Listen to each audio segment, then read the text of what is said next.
Welcome to Tuesday Talks, your educational podcast helping parents become strong advocates for their kids and teachers to make big impacts in the classroom. Here we go. Hey, welcome to another amazing Tuesday Talks. If you haven't already, like, subscribe, share, download, all the stuff that I always say every week. We have another great episode on tap for tonight. And really, this is just me sharing my frustration. I am frustrated. And I'm going to tell you why. It is because with school starting back, everybody's super excited. It's going to be a great school year. Your kids either just starting school or they're returning, to a higher grade. Everything's great. Teachers are excited, anticipating great things to happen for the upcoming school year. Everybody's optimistic. And I have just heard from too many teacher friends that are amazing humans, amazing teachers, that this first few weeks back has not been living up to the hype because kids are coming to school not prepared to learn, parents aren't engaged, admin's not supportive, the workload is over the top. It just has made me so frustrated because I know at least 5 amazing women who are former educators that left the profession well before retirement age because of the very things that we have talked about on Tuesday Talks in the past as it relates to teacher burnout. Teachers are leaving the workforce in droves, right? In droves. This is nothing new. We know this. But back in season 1 of Tuesday Talks, Val and I talked about teacher burnout in a 3-part series. I'm sure you watched, but if you haven't, go back and check out those 3 episodes. But teachers are leaving the education field at an alarming rate. And school systems are struggling to pull in new teachers. Not as many are going on to teachers college or for higher education to become a teacher. And so college programs are struggling to keep their numbers up. And in that 3-part episode or 3-part series, we talked about then in season 1, the 3 main reasons why teachers have said, I'm out, can't take it, moving on to something else. There's a lack of administrative support from principals, assistant principals, as it relates to student discipline, providing useful professional development courses. The second reason was the time constraints. Their day as teachers is so rigid, down to the minute in the way that their day is scheduled.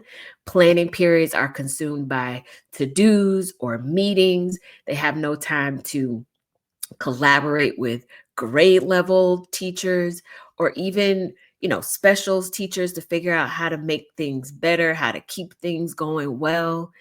And then lastly, it was that workload, like all the grading, the unpaid after hour works, any little breaks in their schedule do not constitute like them kicking their feet up on a desk at all. They are often completing many other tasks that take up that break, some of them on lunch duty during their own lunch period. I talked about on Tuesday Talks before, as a speech therapist, walking the halls to go get my group for speech therapy, and a teacher poking her head out, Miss Williams, can you come just be in my class for 2 minutes? I just have to go to the bathroom. These are human beings without the ability to go use the bathroom when they need to, because the school has no extra bodies. They are staffing down to the wire. So if a class doesn't have a specific number of kids to hit that mark, we'll talk about this in upcoming episodes, but schools get money per pupil, per student. So if you don't have enough in that class to offset the salary of the teacher in that class, then you start shifting things up. I've seen teachers to either be shifted to a new grade level right before school starts because the class size didn't meet the minimum that was needed for them to be able to support a teacher having just 20 kids in a class, or maybe just 17, because that's a wild idea, right? we needed to have at least 25 bodies in this classroom, which we all know class size matters and the it impacts the impact of teachers in the classroom. It impacts student engagement, behavior, all the things. We've been talking about this.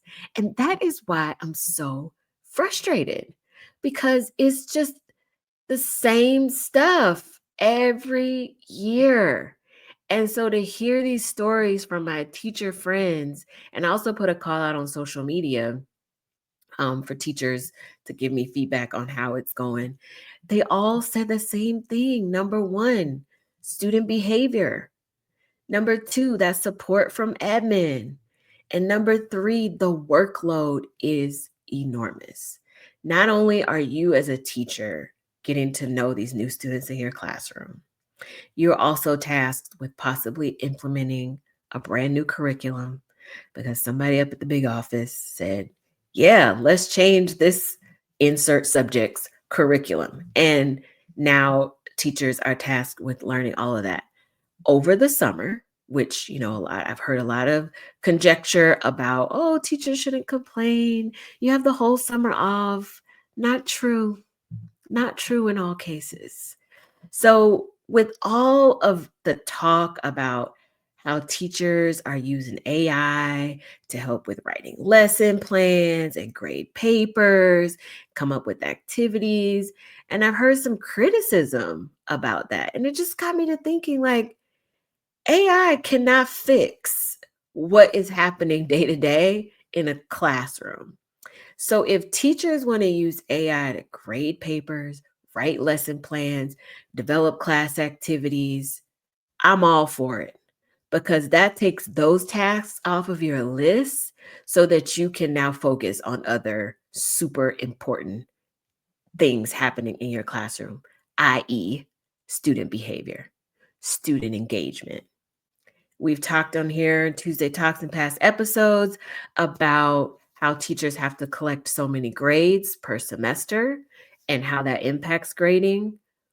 We're not going to dive into that today, but if you have to collect a certain number of grades, that means you have to give out assignments that need to be graded. Grading takes time. Grading takes time. So, teachers using AI to help out, I'm all for it.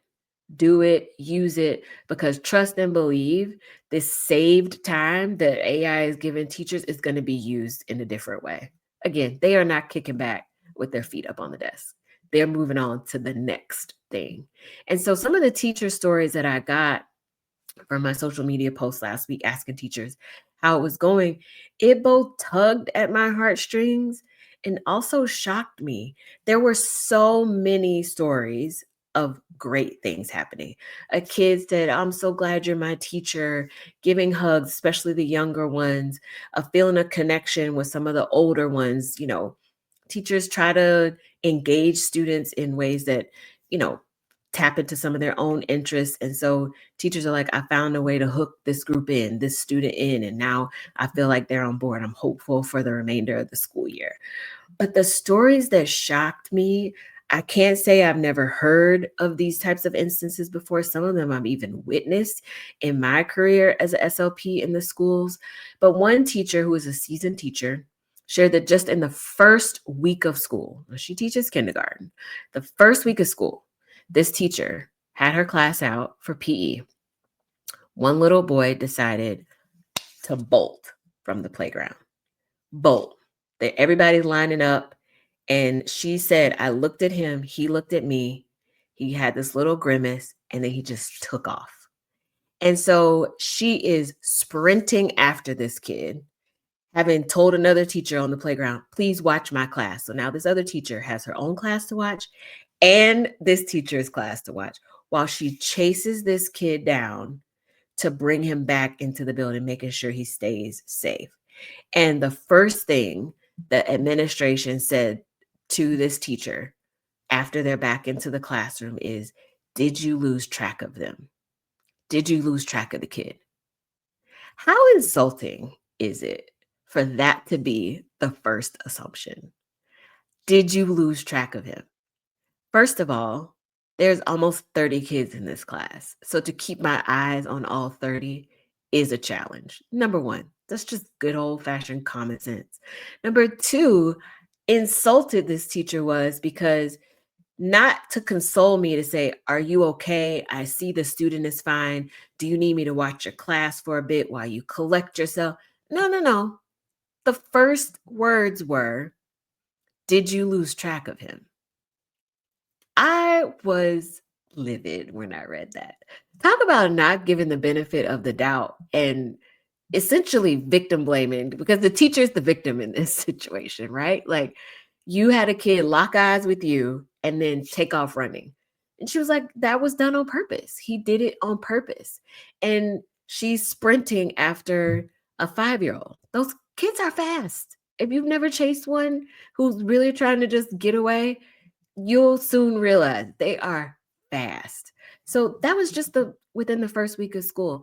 Also, she had another kid in the class yelling F bombs while the class is, working on a whole group activity. He's just yelling out the F word. F you, F this, complete classroom disruption, reaches out to admin. Admin gives minimal support. Bring the kid to the office, chat with them, send them right back to class. And what do you think happened? The same behavior again. All the while, there's a new reading curriculum being put in place.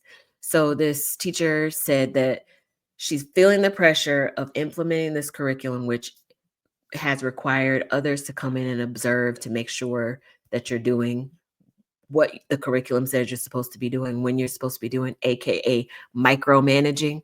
So she has the pressure of these people coming in to observe her. She's got a kid yelling F bombs, and she's trying to recover from the psychological trauma of chasing a 5-year-old down the sidewalk outside of the school and hoping that she doesn't get injured and the kid doesn't get injured. Mind blowing. All right.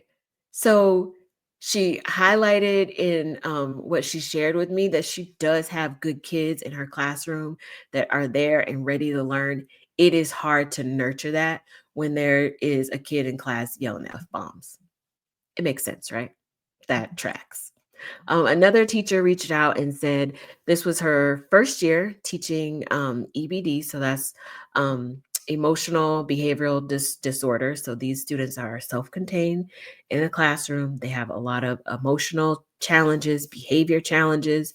And so she said when kids crash out and kick the walls, the doors, whatever, she asked, is it normal to take them out and then bring them right back to class? And she said, I feel like I'm babysitting at this point.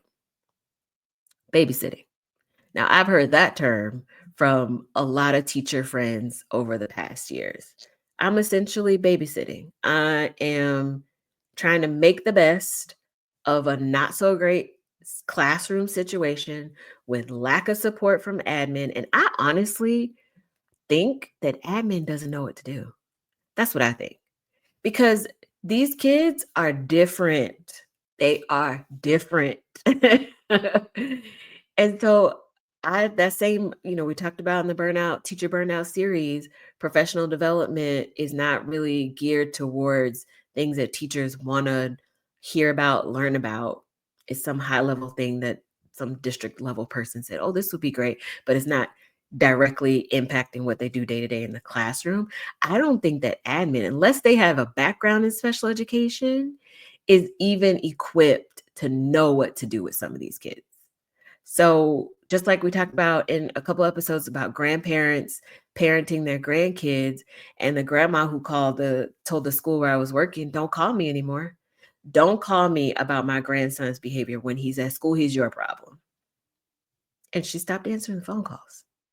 So admin, you're at a loss. Like, what do? Teacher, you're at a loss. You call admin, hey, kicking walls, kicking doors.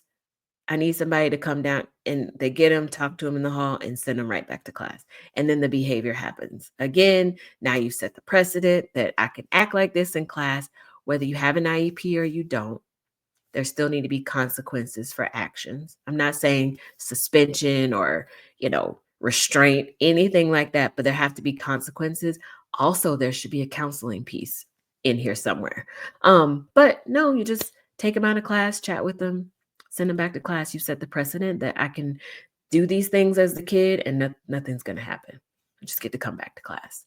Another teacher said that when asking for their workload to be reduced by eliminating lesson plans for a specific subject area, the teacher was told by the principal, you have to get that done on your own time if you don't have time during the school day. And if you can't, then maybe this is not the profession for you. So imagine a teacher who's asking for a little reprieve. Can I not do a lesson plan for this specific area? I'm assuming this teacher works at secondary level where she's teaching multiple class subjects. And you're told no. Either get them done during the school day, get it done on your own time, or maybe this isn't the profession for you. How degrading, right? Like, think about that. You're being told if you can't get it done, everybody else is doing it. If you can't get it done, then it's a you problem. Essentially, is what this administrator said. It's a you problem. Now you can see why I'm frustrated. I have not been a classroom teacher. I have said that many times on here. I have worked for decades in public schools, elementary, middle, and high school level as a speech therapist. And I have sat in on teacher planning times. I've sat in as on IEP meetings. I've gone to staff meetings and I hear all of the stories, the good and the bad. And I know the struggle has to be real because I thought to myself, as a SOP starting out my career in the schools, how do teachers do it? Like, this is this is crazy. As great as it is, it can be equally as challenging. And so that is what has just had me so frustrated in listening to these stories because you have people filled with compassion and care and genuine, this genuine feeling to want to help kids. And then you run into all of this pushback, whether it's from administration, the workload, or just people in general who have never been in a school for a considerable amount of time, judging the fact that you complain about an aspect of your job as a teacher. And I just want to say right now, teachers, you have my full support. Now, one thing I do pride myself on is the power of both. And I can both be in support of teachers and also recognize when teachers aren't stepping up to the plate. I can do the same with parents. I've talked about parent strategies on here as it relates to being more involved in their kids' education. I can be both in support of parents and understanding what they're going through, and also be like, hey, you're not doing your part here. Hey, you came in hot when you really shouldn't have because you had no basis to do that. So the power both and. I pride myself on that. I can be the advocate and I can also hold people accountable.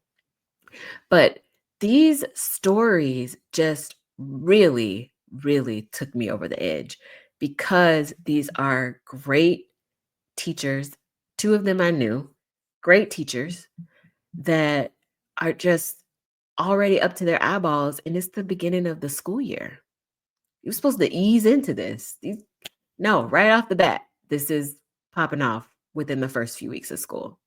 One of the last teachers who responded to the social media survey that I put out said after calling admin support for support with a student, an issue escalated in class, resulting in a student being punched in the face. The teacher said, I'm angry that it took over 10 minutes for anyone to respond to multiple requests for help.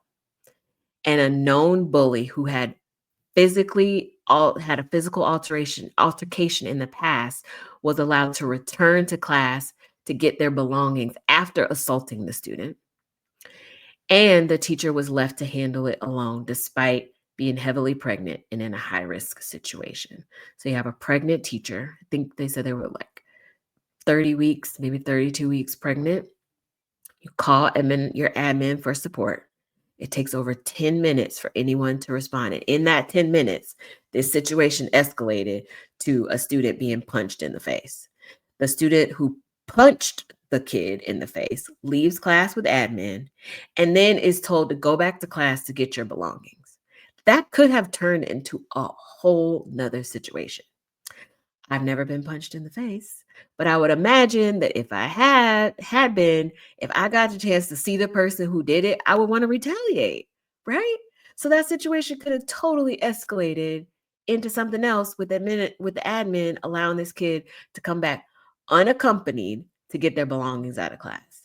How easy could it have been for admin to say, "Hey, so and so adult, can you go in class and get this student's belongings?" What probably happened was, again, remember I said schools are staffed down to the wire. So they probably didn't have anybody to ask because they staff everybody up to their max threshold. And so you don't have anybody who has a few extra minutes to go get a kid's belongings from class or can go do something else. It that goes back to the whole point of workload being one of the reasons that teachers leave the field. But I felt so bad for this teacher who is in a high risk pregnancy situation, left alone to handle this issue in class, admin taking forever, whether they were already handling something and couldn't get there for 10 minutes. Maybe they didn't realize the severity of the situation.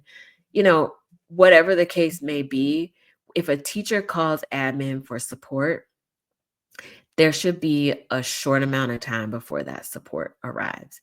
And if you don't have the bodies available to respond quickly to a situation like this, then that's a deeper topic that needs to be explored because teachers need support. When they have issue going on in the classroom, the way to make a teacher feel supported is to get somebody down there right away to help de-escalate or handle the situation. And so imagine if this was your first few weeks on the job, how this sets you up mentally for your outlook on the rest of the school year. That is such a challenge. And that's why I'm so angry because I personally know teachers, former teachers who left the field and they were amazing at what they did. And you couldn't pay them enough to go back into education. And isn't that sad? Isn't that sad? When I'm sure if you've been in a school as a teacher, admin, counselor, speech therapist, whatever, you can probably name like at least 3 teachers who you like, you shouldn't be working here. You obviously aren't enjoying it. And those people are the ones that came in to replace the teachers who were like, I can't do this. I gotta leave. And so schools are essentially scraping the bottom of the barrel in some cases, and you get what you get. And it's not helpful for anyone. It's not helpful for the school culture. It's not helpful for admin. It's not helpful for the kids. Everybody loses. So I could go on and on and on with more stories that were shared with me, but just know while there were just as many amazing stories about positive lessons learned from students, heartwarming stories that teachers share with me, and just amazingly profound student encounters just in this first week. These are not the reasons why teachers are leaving the profession in droves. It is the challenging situations that are causing teachers to be like, I can't do this. I can't do this anymore. I've worked in a school where a teacher was hit by a student in a self-contained classroom, nose broken. Who wants to come to work and get their nose broken unless you are part of the UFC? Like, that's not what school is supposed to be like. And so, most of the kids in these teacher stories likely came from backgrounds with some type of trauma, complicated home lives, disengaged parents, something, there's a story behind every action, right? Whether it's not to say it's justifying what the students did, but there's a story behind it. And I'll be diving into trauma informed teaching in an upcoming episode, but it is a real thing that I think should be implemented more in schools. And you can't just throw a workbook at somebody or do a one-day professional development and then not provide any ongoing support at a high level or in a classroom. But trauma-informed teaching can be really challenging to implement because there's already so much on a teacher's plate. So if public education, in my opinion, really wanted to make a path to trauma-informed teaching something to be implemented at its highest level, they would really move away from traditional schooling and teaching, but I digress because that's a much bigger subject. It's hard to engage in the lives of a handful of students in a way that trauma informed teaching asks you to when you are face to face with 30 plus students in a classroom every day. It's very challenging. But that's a topic to be explored at a deeper level another time. This really is a wake up call, I think, for anyone who may be looking through rose colored glasses for this start of the school year. There is no magic wand to wave and make everything better. If there was, I'm sure a lot of people would have their magic wands out. But we don't want good teachers to continue leaving the classroom. There has to be a way to stop the proverbial bleeding. We cannot afford to have good teachers constantly leaving and to have other educators enter the field that don't really have their heart vested in it and really are just there because, you know, it's a solid job. Always hiring, solid job. So, what I thought about was from my parents' side, what could parents do? Teachers on Tuesday Talks, we have explored ways that teachers can advocate for themselves as an individual, as a grade level, to their union, all the things that take a lot of time to have some change come around. But I encourage teachers, new or veteran, don't suffer in silence, continue to speak up. But for parents, I feel like we can do a lot to just help alleviate some of the pressure, responsibility, or stress on teachers on day to day.